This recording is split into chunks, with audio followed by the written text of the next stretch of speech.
You're recovering from your past. You feel like life is taking your last. At your dreams you're starting to laugh. It's time to put down the emotional bags. Tune in to the Simply Self podcast.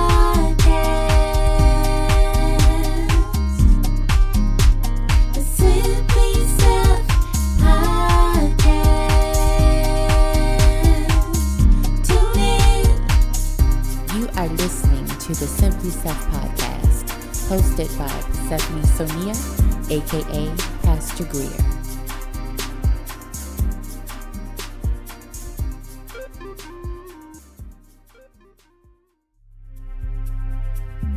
Well. We are back again for another episode of the Simply Self podcast. I am your host, Stephanie Sonia, aka Pastor Greer.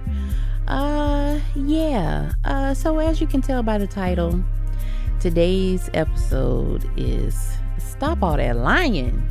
Ew, stop all that lying. I was thinking about something earlier, and listen, this is not about anybody in particular. This is about a series of situations I've experienced in my life because, come here, let me talk to you real quick. I don't know why people feel like they gotta lie to me. Like I'm taking their lying personally, which I'm sure all of you do as well. But I was just looking at it like, why would you lie to me though? To me? People come and tell me a whole bunch of stuff, right? As a pastor, as just a person that listens to people. I started doing online ministry in 2012. When I tell you the stories that I have heard, the things that people have told me that I've never met in person, never even talked to on the phone. These are people that I've messaged back and forth, and they tell me some of their deepest, darkest deeds, right? But then there are people, and I know, sidebar, I know anonymity does help people be more honest. I get it, okay? Because there's this app called Whisper. I think it's still going. I actually met one of my great sisters, Chrissy. I met her on that app. What happened was I had posted something about friendship or something, or because I was feeling very isolated at the time. I was in a really bad situation and I just felt kind of lost and kind of, in a dark place. And she sent me a message, basically was like, you want to be friends? I was like, yeah. And we've been friends ever since. We've been friends since 2017. So shout out to Chrissy and shout out to my nephew Jackson. So I know anonymity does help people be more honest. But we got to put that to the side, okay? Because there is just too much fakery and too much lying going on, And let's break down the different types of lying. You are purposely being fraudulent and deceptive. You are purposefully withholding information in order to be able to control the narrative of whatever the situation is, okay? That's like somebody's dating somebody or trying to date somebody, and they're asking them, are you married? And the person is married, but they're separated. Or they're married, they're living in a different dwelling other than their spouse. And they say, no, I'm not married. You legally are still married. Saying that something isn't when it is, or saying something is when it isn't. Okay? Then there's the lying by omission. Now, I happen to be guilty of this sometimes. Okay, let's talk about it. We have a 3-month-old son. My husband and I, he'll be 4 months old soon. And I often do not get to eat during the day. I often do not get to drink water during the day. Well, I don't. Let me stop lying. I'm not going to say that I don't get to. I'm saying I don't make time to. That's the truth. I don't make enough time to eat. I don't make enough time to drink enough water. I don't make enough time to take care of myself. And by the end of the day, I'm burnt out. I'm frustrated. Sometimes I cry because I'm like, I didn't get a chance to do any laundry today, and I didn't get a chance to do this and the dishes and it's because I didn't make time. Okay. So see the truth coming all, it's spilling all out on this podcast. My husband will ask me, Persephone, did you eat today? And I'm like, yeah, I ate today. But I neglect to tell him that I only ate a fruit cup. I only ate 2 bananas. And he'll ask me, how much water did you drink today? I didn't drink nearly as much as I wanted to. Meaning I probably drank maybe 5 sips out of this big old cup that I have here with a straw. So I understand that lying is such a deeply woven part of our social experience, but still that is not an excuse to be out here lying. Okay. The little white lies, there is no such thing as a little white lie. Okay. Husbands, if your wife comes to you and asks you if she looks fat in her dress, now you also have to evaluate the maturity of the person that you're married to. But if I ask my husband how I look in something, I want him to tell me the truth. If I look a little pudgy in something, or something's a little tight on my hips, or something's too short, there have been a couple of times where I've asked him how something looks and he's like, well, it's a little short, or it's a little tight, or it's a little this, or are you going to be comfortable in that? Are you going to feel comfortable doing this or doing that in that garment? And I so appreciate that. I don't want my husband to lie to me.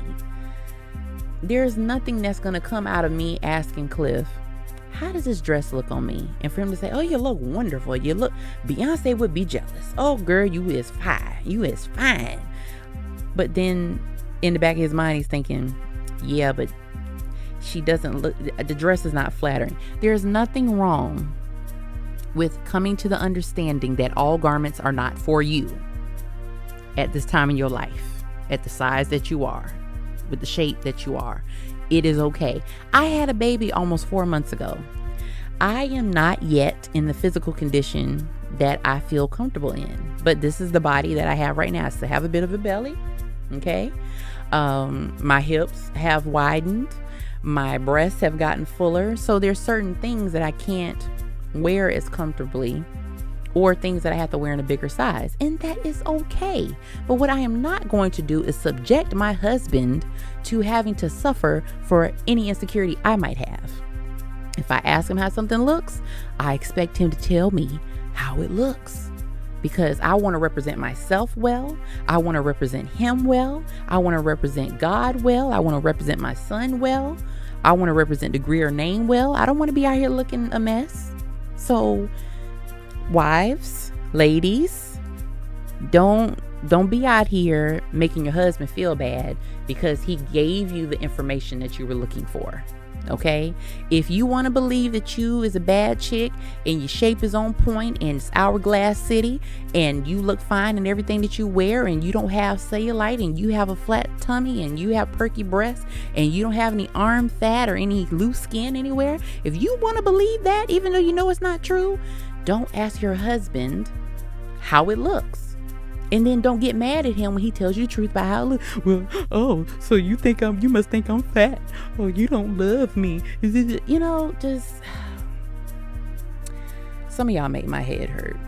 Don't do that to them. Don't do that to your husbands, okay?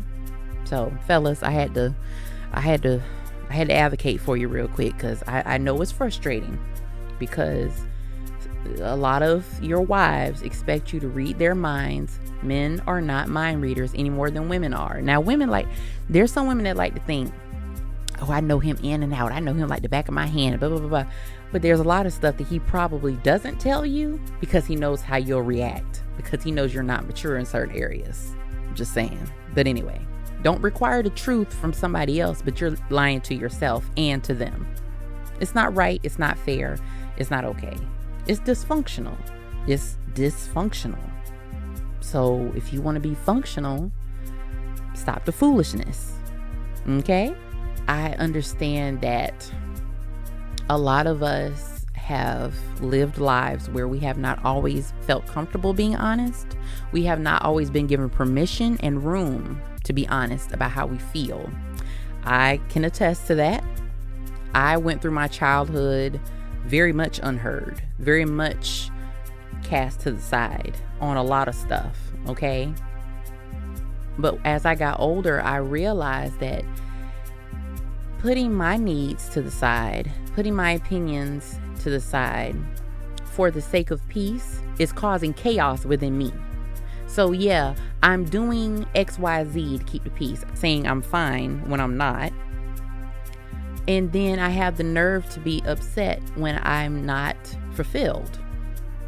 It's not going to happen. When Cliff and I first got married, this was something that if I had not grown up, it could have been a problem in our marriage. Because I'm so used to, well, I'll just figure it out. I'll just do it myself. I was used to not being able to really depend on anybody. And I was always prepared for somebody to act up.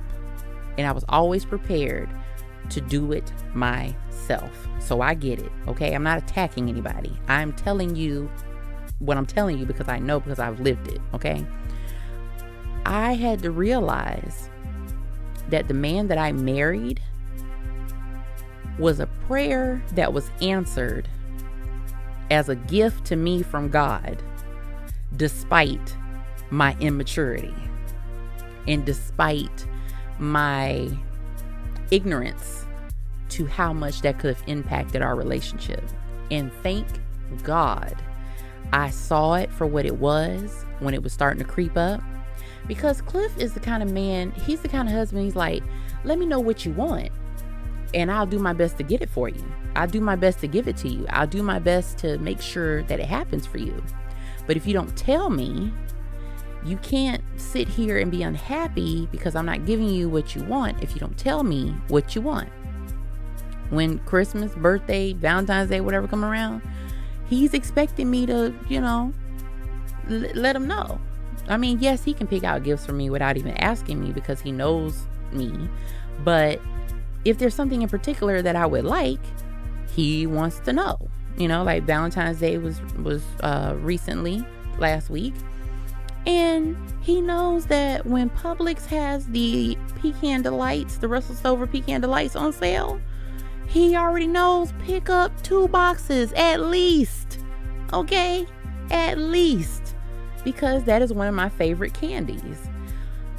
If I just sat there and was like, well, I don't want anything, knowing full well what I want, and then being mad that somehow he wasn't able to pick that up in the atmosphere, that the Lord didn't tell him that I wanted some pecan delights. Really? Is that what we're doing? No. Open your mouth and say what you want. Because if you want something and this person has made it clear to you that they are willing to work with you and give you what you want, but you got to say it, you got to tell them what you want, and you don't, you lying. And how is that going to help you get what you want? Okay? So I had to grow up and I had to learn that my husband truly is not like any other man that I've dated. Okay? And that when I ask him to do something for me or to get something for me or bring me something or whatever, that he's going to do his level best to make sure that he does that for me. And there are times, especially when I was pregnant, that I felt bad asking for certain things. And I had to remember, like, I'm carrying this man's baby and he takes such great care of me already. Why would I not give him an opportunity to do something for me? Because a lot of times when we don't realize, when we don't, especially in romantic relationships, when we don't let the other person know what we need, we are robbing them of the opportunity to serve. And we love serving each other. That's what our relationship, has a strong foundation of service to one another. There are things I know that he needs. There are things that he knows that I need. And we serve each other. Love is not love without service. Love is not love without honesty. How can you say you love somebody and you're not honest with them? How can you say that you love somebody but you're not willing to serve? And by serve, I don't mean be subservient. I don't mean be a slave. I don't mean do things that are against your character, against your belief system, against your safety and your dignity and your well-being. That's not what I'm talking about. I'm talking about the things that you know that your partner needs from you. Why would you not want to supply that? And one of the main things that I require in any relationship I have, whether it's a friendship, romantic relationship, business relationship, ministry relationship, I require honesty. And ironically, I find myself lying about being okay. I find myself dismissing my needs in order to keep the peace around me. Like I said, keeping the peace around me, but there's chaos going on inside of me.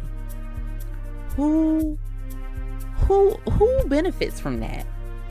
The only person that would benefit from that would be the person that is able to take advantage of a person not expressing their needs. But if a person's like my husband gets, he would get mad and be like, listen, I'm here to take care of you. I'm here to help you, to love you, but you got to tell me what you need. You can't be sitting up here upset and depressed and everything. Let me help you. Let me in, essentially. And I had to realize that this was a trauma response. And people always want to talk about trauma responses. And it's like, yes, it's a trauma response. But now that you're aware, what are you going to do about it? Because when people lie, it's not always malicious. It's not always someone waking up that morning saying, you know what, I'm going to be a liar today. I am going to lie. I'm going to lie my way through the day. No. Now, there are people who live a lifestyle that is not indicative of the truth of who they really are. We know a lot of those people, okay? But there are very few people that really strive to lie for the sport of lying. You know, there's always a reason behind why people lie, why people are dishonest, why people lie by omission or commission. There's always a reason why.